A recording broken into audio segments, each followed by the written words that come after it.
Alice in Wonderland. Read and enjoy. Let's read story of Alice who goes to Wonderland in her dreams. Alice is quietly reading over her sister's shoulder when she sees a white rabbit dash across the lawn and disappear into its hole. She jumps up to rush after him and finds herself falling down the rabbit hole. At the bottom, she sees the white rabbit hurrying along a corridor ahead of her and murmuring that he will be late. He disappears around a corner, leaving Alice standing in front of several locked doors. On a glass table, she finds a tiny golden key that unlocks a little door hidden behind a curtain.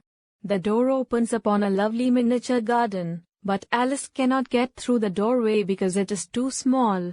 She sadly replaces the key on the table. A little bottle mysteriously appears. Alice drinks the contents and immediately begins to grow smaller, so much so that she can no longer reach the key on the table. Next, she eats a piece of cake she finds nearby, and soon she begins to grow to such an enormous size that she can only squint through the door.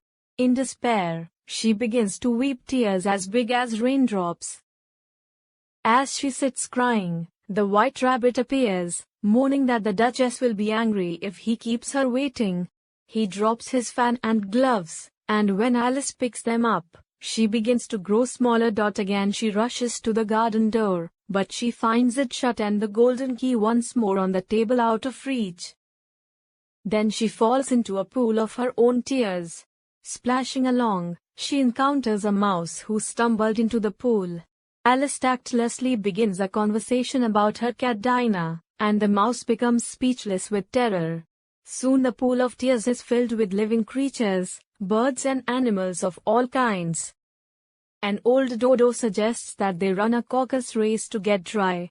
Asking what a caucus race is, Alice is told that the best way to explain it is to do it, whereupon the animals run themselves quite breathless and finally become dry. Afterward, the mouse tells a tale to match its own appendage. Alice is asked to tell something, but the only thing she can think of is her cat Dinah. Frightened, the other creatures go away, and Alice is left alone. The white rabbit appears once more, this time hunting for his gloves and fan. Catching sight of Alice, he sends her to his home to get him a fresh pair of gloves and another fan. In the rabbit's house, she finds the fan and gloves and also takes a drink from a bottle.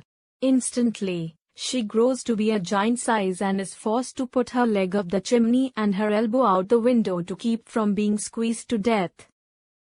She manages to eat a little cake and shrink herself again, as soon as she is small enough to get through the door. She runs into a nearby wood where she finds a caterpillar sitting on a mushroom. The caterpillar is very rude to Alice, and he scornfully asks her to prove her worth by reciting "You are old, Father William." Alice does so, but the words sound very strange. Disgusted, he leaves her, after giving her some valuable information about increasing or decreasing her size. She breaks off pieces of the mushroom and finds to her delight that she can become taller by eating from the piece in her left hand, shorter by eating from the piece in her right hand. She comes to a little house among the trees. Alice opens the door and finds herself in the chaotic house of the Duchess. The cook is stirring a large pot of soup and pouring plenty of pepper into the mixture. Everyone is sneezing except the cook and a Cheshire cat, which sits on the hearth grinning. The Duchess holds a sneezing, squalling baby and sings a blaring lullaby to it. Alice, in sympathy with the poor child, picks it up and carries it out into the fresh air, whereupon the baby gradually turns into a pig, squirms out of her arms, and trots into the forest. Standing in bewilderment, Alice sees the grinning Cheshire cat sitting in a tree. He is able to appear and disappear at will, and after exercising his talents, he advises Alice to go to a tea party given by the Mad Hatter. The cat vanishes, all but the grin. When that, too, finally disappears, Alice leaves for the party.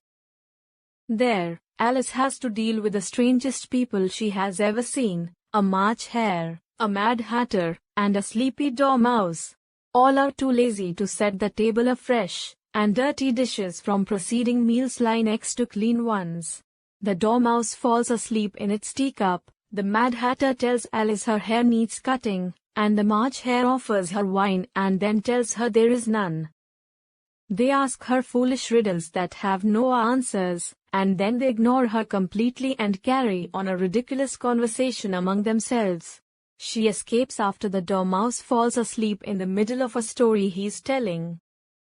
Next, she finds herself in a garden of rose trees. Some gardeners appear with paintbrushes and begin to splash red paint on a white rose. Alice learns that the Queen ordered a red rose to be planted in that spot, and the gardeners are busily and fearfully trying to cover their error before the Queen arrives. The poor gardeners, however, are not swift enough. The Queen catches them in the act, and the wretched gardeners are led off to be decapitated. Alice saves them by shoving them down into a large flower pot, out of sight of the Queen. A croquet game begins. The mallets are live flamingos, and the balls are hedgehogs which think nothing but uncurling themselves and running rapidly over the field. The Duchess corners Alice and leads her away to the seaside to introduce her to the Mock Turtle and the Griffin. While engaged in a lobster quadrille, they hear the news of a trial. A thief stole some tarts. Rushing to the courtroom where a trial by jury is already in session, Alice is called upon to act as a witness before the King and Queen of Hearts, but the excited child upsets the jury box and spills out all of its occupants. After replacing all the animals in the box, Alice says she knows nothing of the matter. Her speech infuriates the Queen, who orders that Alice's head be cut off. The whole court rushes towards her, and Alice defiantly calls them nothing but a pack of cards. She awakens from her dream as her sister brushes away some dead leaves blowing over Alice's face. Adventures, adventures, adventures are so much fun. You can meet anyone. You can take a trip to the sun. You never know what could be done. How many, I don't know. But there's more than one. That is cool.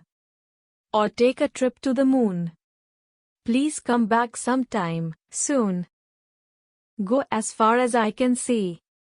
Let me suggest the stars are the best, most definitely.